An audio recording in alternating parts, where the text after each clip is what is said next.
Movie start होती है school में होने वाले एक फंक्शन से, जिसमें बच्चे एक प्ले काफी अच्छे से परफॉर्म कर रहे थे और दूसरी तरफ बैक स्टेज पे कोई पानी के अंदर कुछ मिला रहा है, जिसे पीते ही ये बच्चे उल्टियां करना शुरू कर देते हैं। उनकी सारी परफॉर्मेंस खराब हो जाती है और उन्हें फौरन हॉस्पिटल शिफ्ट करना पड़ता है। सारे वाकये का जिम्मेदार फंक्शन के इंचार्ज टीचर को माना जा रहा था, जबकि असल मुजरिम पर तो किसी का ध्यान ही नहीं जाता, जो थी शेल्बी। उसने ऐसा क्यों किया था, ये कहानी भी जान लेते हैं। शेल्बी आज से 3 महीने पहले ही अपने डैड के साथ इस शहर में शिफ्ट हुई थी और काफी उदास थी। उदासी की वजह उसकी मॉम की कैंसर से होने वाली सडन डेथ थी। शेल्बी जो एक इंट्रोवर्ट थी, किसी से ज्यादा बात नहीं करती थी, किसी से अपना दुख नहीं शेयर करती थी। उसके डैड को लगा कि वो अपनी मॉम के डेथ के गम में घुट घुट कर मर न जाए, इसलिए उन्होंने शहर ही बदल दिया। नया शहर, नया स्कूल और नए लोग उसे इस गम को भुलाने में मदद कर सकते थे, पर एक्चुअली शेल्बी के केस में उनकी ये सोच गलत थी।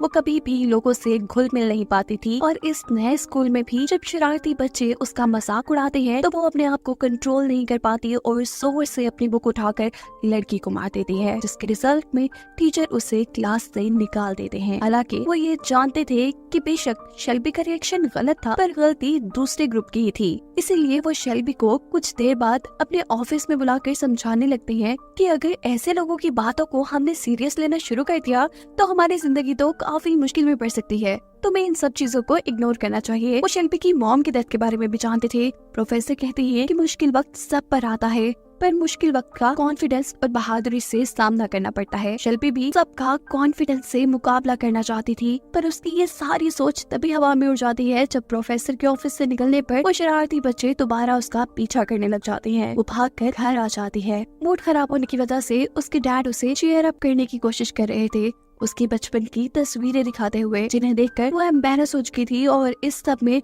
उसने अपने डैड के साथ में बदतमीजी कर ली थी। उसकी प्रॉब्लम कोई नहीं समझ पाता था, क्योंकि वो खुद अपने लिए एक प्रॉब्लम थी। ना वो स्मार्ट थी और ना ही उसमें लोगों से मिलने का कॉन्फिडेंस था। वो इस नॉर्मल दुनिया में अपने आप को एडजस्ट ही नहीं कर पा रही थी। इतने सालों में उसके पास कोई एक दोस्त भी नहीं था। फारिग टाइम में वो एक YouTube शो देखती थी, एक डिसेबल लड़की का, जिसके काफी फॉलोअर्स थे। ये लोग उसे फॉलो इसलिए करते थे क्योंकि उनके अंदर भी कोई ना कोई डिसेबिलिटी यानी कमजोरी थी। कोई शेल्बी की तरह ही सोसाइटी में एडजस्ट होने में कमजोर था, कोई दिमागी तौर पर तो कोई माजूर था, और इस लड़की को देखकर उन्हें कॉन्फिडेंस मिलता था। शेल्बी को भी यही दुनिया, यही कम्युनिटी पसंद थी जहाँ कोई उसे जज नहीं करता था। एक दिन शेल्बी को इसी कम्युनिटी की एक लड़की मैसेज करती है और साथ ही शेल्बी को उसकी कॉल भी आ जाती है। वो हैरान थी कि कोई उसमें इतना इंटरेस्ट क्यों ले रहा है। खैर, वो कॉल पिक कर लेती है और स्क्रीन पर नजर आने वाले चेहरे को पहली बार वो देखकर डर सी गई थी। ऐसा अजीब चेहरा उसने पहले कभी नहीं देखा था।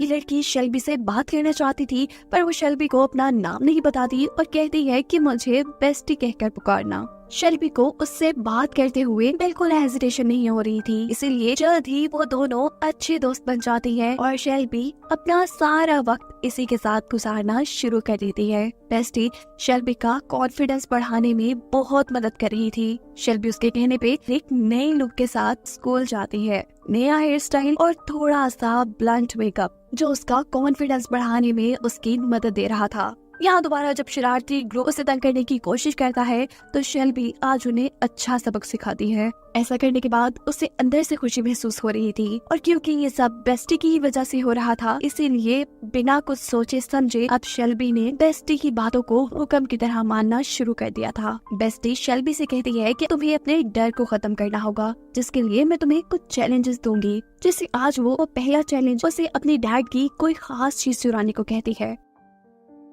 वो अपने डैड का कॉफी मग छुपा कर अपने पास रख लेती है। उसके डैड इस मग को बहुत ज्यादा ढूंढते हैं क्योंकि ये शेल्बी की मॉम का मग था। अगले दिन बेस्टी उसे इस कप को तोड़ देने को कहती है। ये काम उसके लिए मुश्किल था, पर बेस्टी के कहने पे उसने ये भी कर दिया था। जब शेल्बी बेस्टी से बात कर रही थी तब हमें ये पता चल जाता है कि बेस्टी उसे हर तरह से मैनिपुलेट कर सकती है और ऐसे वो शेल्बी से कोई भी काम करवाने की ताकत रखती है। शेल्बी को लग रहा था कि जितने भी काम बेस्टी उसे बताती है ये उसका कॉन्फिडेंस बढ़ाने के लिए हैं, हालांकि वो सारे काम छोटे छोटे क्राइम थे। जैसे बेस्टी ने उसे रात में लोगों के घर पे अंडे मारने को बोला था और स्टोर से चीजें चुराने को भी। असल में ये सभी काम तो बेस्टी खुद करना चाहती थी, पर क्योंकि वो घर से नहीं निकल पा रही थी इसीलिए वो शेल्बी का इस्तेमाल कर रही थी यही सब काम करवाने के लिए, जिससे उसे मेंटल सेटिस्फेक्शन होता था। बेस्टी की बात मानते मानते शेल्बी एक नेगेटिव इंसान बन चुकी थी और अपने डैड से भी दूर हो चुकी थी और इस चीज का उसे एहसास तक नहीं था। कभी कभी तो शेल्बी को खुद भी बेस्टी की लॉजिक समझ नहीं आती थी। जिस तरह बेस्टी ने उसे स्कूल के फंक्शन में परफॉर्म करने से भी मना कर दिया था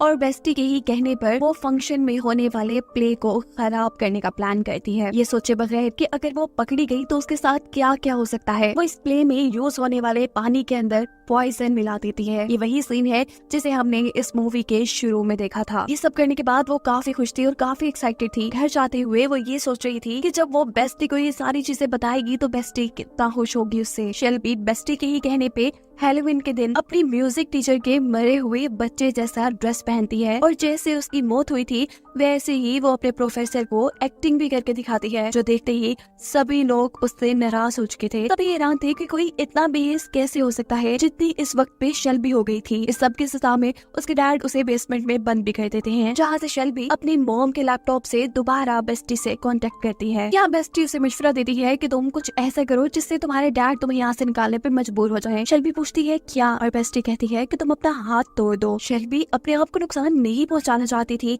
इसलिए वो बेस्टी को मना कर देती है, पर बेस्टी तो ना सुनने के लिए तैयार ही नहीं थी। वो शेल्बी से कहती है कि तुम एक अच्छी दोस्त नहीं हो, तुम बहुत बुज़दिल हो, और उसकी मैनिपुलेशन वाली ये बातें शेल्बी को उसका हाथ तोड़ने पर मजबूर कर देती हैं। उसके ऐसा करने पे बाकी उसे बेसमेंट से निकाल दिया जाता है और हॉस्पिटल लेकर जाया जाता है, जहाँ जाकर उसे एहसास हुआ था कि बेस्टी बहुत ज्यादा टॉक्सिक थी और उसकी वो दोस्त नहीं थी, असल में वो दुश्मन थी और अपने मन चाहे काम शेल्बी से करवा रही थी। इन सारी चीजों का एहसास होने पे शेल्बी अपने पुराने काम छोड़कर दोबारा एक अच्छी जिंदगी शुरू करती है। उसे बेस्टी से सारे कॉन्टेक्ट खत्म कर दिए थे और उससे जितना हो सकता था वो अपनी गलतियों को सुधार भी रही थी। वो अपने डैड को उसकी मॉम का कप जोड़ के भी देती है, उनसे माफी मांगती है और फिर अपने म्यूजिक टीचर के पास जाती है जिसकी बेटी की मौत का शेल्बी ने मजाक बनाया था और अपने इस नए सफर में उसकी एक रिवर नामी लड़के से दोस्ती हो जाती है जो तकरीबन उसी जैसा इंट्रोवर्ट था, यानी ज्यादा लोगों से बातें नहीं करता था। और जब शेल्बी को ये बात पता चलती है कि रिवर भी उसकी फेवरेट यूट्यूबर का फैन है तो उसे और भी खुशी हुई थी ये जानकर कि उनके इंटरेस्ट भी सेम है। खैर अब शेल्बी घर जाने वाली थी जब उसे मैसेज आता है कि तुमने जो स्कूल फंक्शन में किया वो मैं जानता हूँ और अगर तुम जेल नहीं जाना चाहती तो तुम मुझसे आकर मिलो। ये मैसेज शेल्बी को बहुत ज्यादा परेशान कर देता है। कोई उसे ब्लैकमेल कर रहा था। शेल्बी भी नहीं चाहती थी कि ये सच्चाई किसी के सामने आए, इसीलिए वो मैसेज में बताई गई जगह पर वक्त पर पहुंच जाती है जहां उसे अपना दोस्त रिवर ही मिलता है जो उसे समझाता है कि मैं तुम्हें ब्लैकमेल नहीं कर रहा बल्कि मैं तो तुम्हें ये बताना चाह रहा था तुम्हारा राज मेरे पास सिक्योर है। अच्छा किया कि तुमने उस शरारती ग्रुप को सबक सिखाया, मैं भी उनसे काफी तंग था। वो यहाँ शेल्बी से अपने राज भी शेयर करता है और बताता है कि बचपन में उसे कोई बीमारी थी और उसे जिंदा रखने के लिए उसकी बॉडी के कुछ पार्ट्स रिमूव कर दिए गए। जब ये बात उन बच्चों को पता चली तो उन्होंने रिवर को भी बहुत बुली करना शुरू कर दिया और तब से वो रिवर को बिल्कुल पसंद नहीं थे। शेल्बी को भी अब ये जानकर खुशी हो रही थी कि फाइनली उसे एक ऐसा दोस्त मिल रहा था जो उससे उसकी दोस्ती के बदले में कुछ नहीं मांग रहा था। ये लोग काफी करीब आ जाते हैं। रिवर उसका काफी कॉन्फिडेंस बढ़ा चुका था जिसकी वजह से शेल्बी को काफी कामयाबी भी मिली थी। उसका मुल्क के बहुत बड़े स्कूल में एडमिशन हुआ था जो कि किसी और शहर में था। शेल्बी अब उस शहर में शिफ्ट हो जाती। उसके इस शहर को छोड़ने से पहले रिवर उसके लिए एक सरप्राइज प्लान करता है और उसे लेकर शहर से दूर एक नदी के पास ले आता है। घर के अंदर जाने पे शेल्बी को ये घर और भी ज्यादा डरावना लग रहा था। उसे लग रहा था कि यहाँ कोई रहता है, पर रिवर कहता है नहीं ऐसा नहीं है। वो अब सामने एक दीवार दिखती है जो उसे कुछ जानी पहचानी लग रही थी। सोचते पे उसे याद आता है कि ये वही बैकग्राउंड है जो बेस्टी की वीडियो कॉल में नजर आया करता था। उसकी सिक्स सेंस उसे ये बता रही थी कि अब उसके साथ बहुत कुछ गलत होने वाला है। वो यहाँ से भागना चाहती थी लेकिन इससे पहले ऐसा कुछ करती उसे सीढ़ियों से अपनी तरफ कोई आता दिखाई देता है और इसे देखकर शेल्बी बहुत ज्यादा डर जाती है। वो जोर जोर से चिल्लाने लगी थी। वो भागकर रिवर के पास जाती है। उसे लग रहा था कि रिवर उसे बचा लेगा, पर यहाँ रिवर उसे पकड़कर मार देता है और हमें सबसे बड़ा सच ये पता चलता है कि रिवर को शेल्बी में कोई इंटरेस्ट नहीं था। उसने शेल्बी से दोस्ती करने से लेकर उसे मारने तक के सारे काम बेस्टी के कहने पे किए थे। क्योंकि बेस्टी उसकी भी दोस्त थी। अब बात कर लेते हैं बेस्टी की। तो बेस्टी को एक साइकोलॉजिकल इशू था। वो दूसरों की खुशियां छीनकर अपने आप को खुश करती थी और दोस्ती के नाम पे दूसरों को अपना गुलाम बनाकर अपने सभी बुरे काम उनसे करवाया करती थी। और वो उन्हीं लोगों को शिकार बनाती थी जो कमजोर हो, जो उसकी बातें आसानी से मान ले। जैसे शेल्बी, ये लड़का शेल्बी को क्योंकि बेस्टी की सच्चाई समझ आ चुकी थी, इसीलिए उसने बेस्टी को छोड़ दिया। और ऐसा करने पर बेस्टी को गुस्सा आ गया, इसीलिए उसने एक प्लान के तहत रिवर को शेल्बी के पास भेजा और आखिर रिवर के हाथों शेल्बी को मरवा कर उसने अपने गुस्से की आग बुझाई। ये कहानी ही खत्म हो जाती है।